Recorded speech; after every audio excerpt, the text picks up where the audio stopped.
चलिए, जय हिंद सभी को। और एक बार फिर से आपका स्वागत है त्रिवेणी क्लासेस के इस यूट्यूब चैनल पे। और मिशन हमारा है बोर्ड एग्जाम और सब्जेक्टिव क्वेश्चन। तो ये सीरीज आप लोगों को काफ़ी मदद करेगी। जो सब्जेक्टिव की सीरीज चल रही है ये काफ़ी मदद करेगी, बशर्ते ईमानदारी के साथ आपको पढ़ना है। इसका नोट्स बनाइए, ज़्यादा अच्छा है। ठीक है, पीडीएफ आपको मिलते रहेंगे। तो चलिए, आज का फिर से हम लोग एक नए क्वेश्चन के साथ मिलते हैं। और क्वेश्चंस क्या है, तो आज का सवाल है कि right the difference between double salt and complex compound. Double salt और कॉम्प्लेक्स कंपाउंड में क्या डिफरेंस है ये बताना है, यानी द्विक लवण और उप सहसंयोजक यौगिक में अंतर लिखें। ये क्वेश्चन आपसे पूछेगा। तो पहले क्वेश्चन दिमाग में रखिए, किसके किसके बीच डिफरेंस है। तो एक तो डिफरेंस है डबल सॉल्ट यानी द्विक लवण, और एक डिफरेंस है किसके बीच, उप सहसंयोजक यौगिक, जिसको हम जटिल यौगिक भी कहते हैं। ठीक है, तो आप लोगों ने पढ़ा होगा कोऑर्डिनेशन कंपाउंड, ये उसी चैप्टर का अंतर है। वहां पे आप लोगों ने पढ़ा था द्विक लवण। तो द्विक लवण की परिभाषा बहुत सारे बच्चों को मालूम होगा डबल सॉल्ट की। क्या है परिभाषा, कि द्विक का मतलब हो गया दो, डबल और लवण कह रहा है, इसका मतलब इसका निर्माण दो लवणों के मिलने से होता है। ये तो फिक्स हो गया ना कि दो लवण मिलेगा तभी द्विक लवण बनेगा। परंतु दोनों लवण को समान मोलर अनुपात में मिलाने से होता है। ठीक है, जब दो लवणों को समान मोलर अनुपात में मिला करके हम लवण बनाते हैं तो उसको द्विक लवण कहेंगे। यानी दो लवण मिलेंगे परंतु दोनों किस रेशियो में होना चाहिए, इक्वी मोलर रेशियो में होना चाहिए, मतलब समान अनुपात में होना चाहिए। परंतु अगर हम उप सहसंयोजक यौगिक की बात करें तो इसका निर्माण दो लवणों को किसी भी अनुपात में मिला देने से हो जाता है। क्लियर है ये बात। द्विक लवण का निर्माण दो लवणों के समान मोलर अनुपात में मिलाने से होता है, जबकि उप सहसंयोजक यौगिक का निर्माण दो लवणों के किसी भी अनुपात में मिला देने से हो जाता है। तो आइए पहला डिफरेंस देखते हैं। लिख रहा है क्या कि इसका निर्माण दो लवणों को समान मोलर अनुपात में मिलाने से होता है, और इसका निर्माण दो या दो से अधिक लवणों को किसी भी अनुपात में मिला देंगे तो हो जाएगा। तो वो कौन सा है, जटिल यौगिक। और ये कौन सा है, complex compound, sorry double salt. ठीक है, यानी द्विक लवण। अब दूसरे नंबर के डिफरेंस की बात करें तो देखिए द्विक लवण क्या होता है। जैसे आप लोगों ने नाम सुना होगा कार्नालाइट, नाम सुने हो carnallite, KCl into MgCl2 into 6H2। तो KCl into MgCl2 into 6H2 ये कार्नालाइट डबल सॉल्ट। तो डबल सॉल्ट को अगर आप पानी में डिसॉल्व करोगे, पानी में घोल दोगे, जलीय विलयन में डाल दोगे, तो ये जो होता है द्विक लवण जलीय विलयन में 100% अपने आयनों में टूट जाता है। जैसे अगर मान लो इसमें है KCl into MgCl2 into 6H2, तो जब इसको पानी में डालिएगा तो ये K प्लस भी देगा, Cl माइनस भी देगा, Mg2 प्लस भी देगा, मतलब 100% आयनों में टूट जाएगा। परंतु अगर हम इसकी बात करें तो ये जलीय विलयन में अपने आयनों में नहीं टूट पाता है। तो ये जो होता है जटिल यौगिक, वो जलीय विलयन में अपने आयनों में नहीं टूटेगा, और ये अपने आयनों में 100% टूट जाता है। ठीक है, तो दूसरा डिफरेंस हम लोग क्या बोलेंगे, दूसरा डिफरेंस बोलेंगे कि यह जलीय विलयन की अवस्था। अच्छा देखो, दूसरा डिफरेंस थोड़ा सा अलग आया है, परंतु हम लोग इसको भी देख लेते हैं। लेकिन एक डिफरेंस और याद रखना कि यह जलीय विलयन में अपने आयनों में टूट जाता है और यह जलीय विलयन में अपने आयनों में नहीं टूटता है। अब सोचिए कि जब ये जलीय विलयन में जा रहा है तो टूट जा रहा है। आप ऐसा सोचो कि अगर आपको दे दें KCl into MgCl2 into 6H2, तो बताओ ये ठोस अवस्था में इस अवस्था में, लेकिन पानी में जाएगा तो ये क्या देगा, K प्लस देगा, Cl माइनस देगा, Mg2 प्लस देगा। तो पानी में जाने के बाद ये टूट जाता है। तो क्या ये पानी की अवस्था में और ठोस अवस्था में दोनों में समान गुण दर्शाएगा? बिल्कुल नहीं दर्शा सकता है। ठोस अवस्था में ये आयनों में नहीं टूटेगा, लेकिन पानी में जाके अपने आयनों में टूट जाएगा। तो सोचो, ठोस अवस्था में ये विद्युत का कुचालक रहेगा, जलीय विलयन की अवस्था में सुचालक बनेगा। कहने का मतलब है कि जो गुण इसके ठोस अवस्था में होंगे, जब ये पानी में जाएगा तो पानी में तो टूट जाएगा, और जब पानी में टूट जाएगा तो इसका गुण स्वाभाविक है कि खत्म हो जाएगा, गुणों में परिवर्तन आ जाएगा। मतलब कि ये ठोस अवस्था में अपने गुण को बनाए रखेगा, लेकिन जैसे ही जलीय विलयन की अवस्था में जाएगा ये अपने गुण को खो देगा। तो दूसरा डिफरेंस यही लिखा हुआ था कि यह जलीय विलयन की अवस्था में अपने गुण को खो देता है। क्यों खो देता है? क्योंकि जल में ये 100% आयनों में टूट जाता है। परंतु मैंने कहा था कि ये जल में तो घुलता ही नहीं है, टूटता ही नहीं है।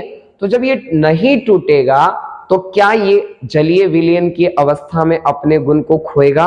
बिल्कुल नहीं। तो इसमें क्या बोलना है? पहला डिफरेंस क्या बोलेंगे कि दो लवणों को समान मोलर अनुपात में मिलाने से होता है, और इसका निर्माण दो लवणों को किसी भी अनुपात में मिला देने से होता है। ठीक है, ये जलीय विलयन में 100% आयनों में टूट जाता है, ये जलीय विलयन में 100% मतलब आयनों में नहीं टूटता है। डायरेक्ट लिख दो, आयनों में नहीं टूटता है। फिर तीसरा कहेंगे कि यह जलीय विलयन की अवस्था में अपने गुण को खो देगा, और ये जलीय विलयन की अवस्था में अपने गुण को नहीं खोता है। तो ये किस अवस्था में रहना ठीक रहेगा इसका? जब जल में जा रहा है तो अपने गुण को खो दे रहा है, तो कौन सी अवस्था इसकी हो सकती है? ठोस अवस्था। यानी यह ठोस अवस्था में एग्जिस्ट करेगा, यह ठोस अवस्था में अपने गुण को बनाए रखेगा, और ये ठोस अवस्था में भी अपने गुण को बनाए रखेगा, जलीय विलयन की अवस्था में बनाए रखेगा। तो देखिए लिख रहा है यह ठोस अवस्था में पाया जाता है, मतलब ठोस अवस्था में अपने गुण को बनाए रखता है। और यह ठोस और जलीय विलयन दोनों अवस्था में पाया जाता है, मतलब दोनों अवस्था में अपने गुण को बनाए रखता है। आई होप कि आपको ठीक है। एक और देखो, यह जलीय विलयन में पूर्णतः आयनों में टूट जाता है, ये तो मैंने शुरू में बता दिया, और यह जलीय विलयन में पूर्णतः अपने आयनों में नहीं टूटता है। तो चार डिफरेंस दिमाग में क्लियर कीजिए। बताओ पहला डिफरेंस क्या बताया था कि ये समान मोलर अनुपात में मिलाने से होता है, और ये दो या दो से अधिक लवणों को किसी भी अनुपात में मिलाने से होता है। ठीक है, दूसरा डिफरेंस क्या बोलेंगे कि यह जल में 100% आयनों में टूटता है, या जल में आयनों में नहीं टूटता है। यह जलीय विलयन की अवस्था में अपने गुण को खो देता है, लेकिन यह जलीय विलयन की अवस्था में अपने गुण को नहीं खोता है। ये ठोस अवस्था में अपने गुण को बनाए रखता है, यानी ठोस अवस्था में पाया जाता है, और ये ठोस और जलीय विलयन दोनों अवस्था में सेम प्रॉपर्टी शो करेगा, दोनों अवस्था में रहेंगे। चार डिफरेंस क्लियर है। अब आपसे पूछेगा कि क्या अगर हम इसमें आइए पांचवा नंबर, अगर आपसे कोई सवाल पूछे कि क्या द्विक लवण अपने आयनों का, यानी उसमें जो आयन उपस्थित है उस आयन का धनात्मक परीक्षण देगा या नहीं देगा? अब इसका क्या मतलब है धनात्मक परीक्षण का?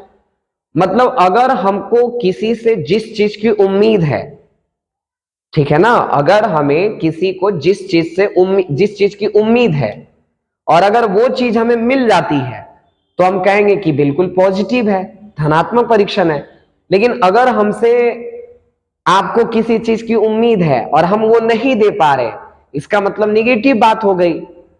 तो अगर आप चाहते हो कि जैसे कार्नालाइट एक एग्जाम्पल है, KCl into MgCl2 into 6H2, ये कार्नालाइट है, और अगर आप चाहते हो कि ये K+ हमें दे, K+ दे, तो ये बिल्कुल आपको K+ देगा क्योंकि आयनों में टूटता है।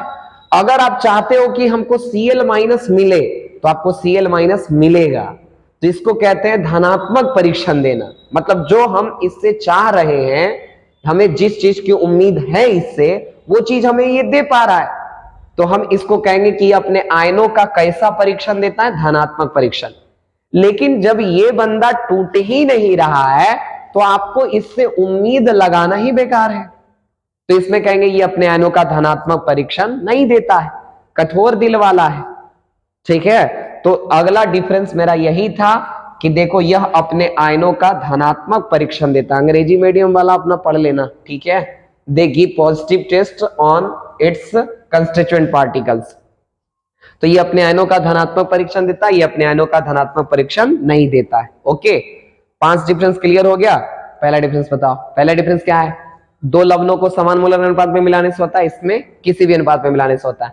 दूसरा, यह 100% आयनों में टूट जाता है, या जलीय विलयन में 100% आयनों में नहीं टूटता है। बताओ ये जलीय विलयन की अवस्था में अपने गुण को बनाए रखेगा? बिल्कुल नहीं, जलीय विलयन की अवस्था में अपने गुण को खो देता है, और ये जलीय विलयन की अवस्था में अपने गुण को नहीं खोता है। चौथा डिफरेंस क्या बोलेंगे? यह केवल ठोस अवस्था में ही अपने गुण को बनाए रखता है, और ये ठोस और जलीय विलयन दोनों अवस्था में अपने गुण को बनाए रखता है। यह अपने आयनों का धनात्मक परीक्षण देगा, यह अपने आयनों का ऋणात्मक परीक्षण देगा। एक डिफरेंस और हम बात कर लेते हैं। देखो, द्विक लवण में उप सहसंयोजक बंधन नहीं होते, मतलब कोऑर्डिनेट बॉन्ड नहीं होते। तो ध्यान रखने वाली बात है कि इसमें पूछेगा क्या कोऑर्डिनेट बॉन्ड पाए जाते हैं, तो इसमें कोऑर्डिनेट बॉन्ड नहीं होते, यानी उप सहसंयोजक बंधन इसमें नहीं होगा। लेकिन इसका नाम है कोऑर्डिनेशन कंपाउंड। तो कोऑर्डिनेशन कंपाउंड क्यों नाम पड़ा? क्योंकि इसमें कोऑर्डिनेट बॉन्ड है।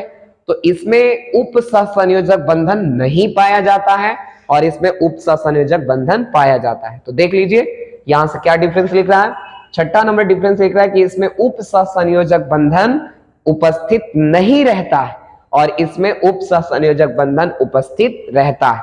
ठीक है ना? तो 6 डिफरेंस हम लोगों ने देखा कि इसमें उप सहसंयोजक बंधन उपस्थित नहीं है, लेकिन कोऑर्डिनेशन कंपाउंड में उप सहसंयोजक बंधन उपस्थित है। तो ये मेरा लगभग आपका ये डिफरेंस क्लियर हो गया। उम्मीद है आप लोगों ने इसको एंजॉय किया होगा, समझा होगा अच्छे तरीके से। बाकी अपना सुझाव देते रहिए, ठीक है? और भी अगर आपको डिफरेंस पता हो तो आप कमेंट बॉक्स में लिख दीजिएगा, ठीक है ना? ताकि हमें भी पता चल जाए और साथ में बच्चों को भी पता चल जाए। तो देखियो, अगर आप इस चैनल पे नए हो तो वीडियो को लाइक करना, और चैनल पर नए हो तो सब्सक्राइब जरूर करना, ताकि आपको आगे का नोटिफिकेशन मिल जाए। उम्मीद करेंगे कि आपका प्रिपरेशन बेहतरीन हो, बेहतर हो, आप अच्छे तरीके से प्रिपेयर करके एग्जाम देने जाओ, ठीक है? तो चलिए आज के लिए बस इतना ही छोड़ते हैं। तब तक के लिए आप लोग स्वस्थ रहिए, मस्त रहिए और पढ़ते रहिए। Thank you very much. जय हिंद, जय भारत।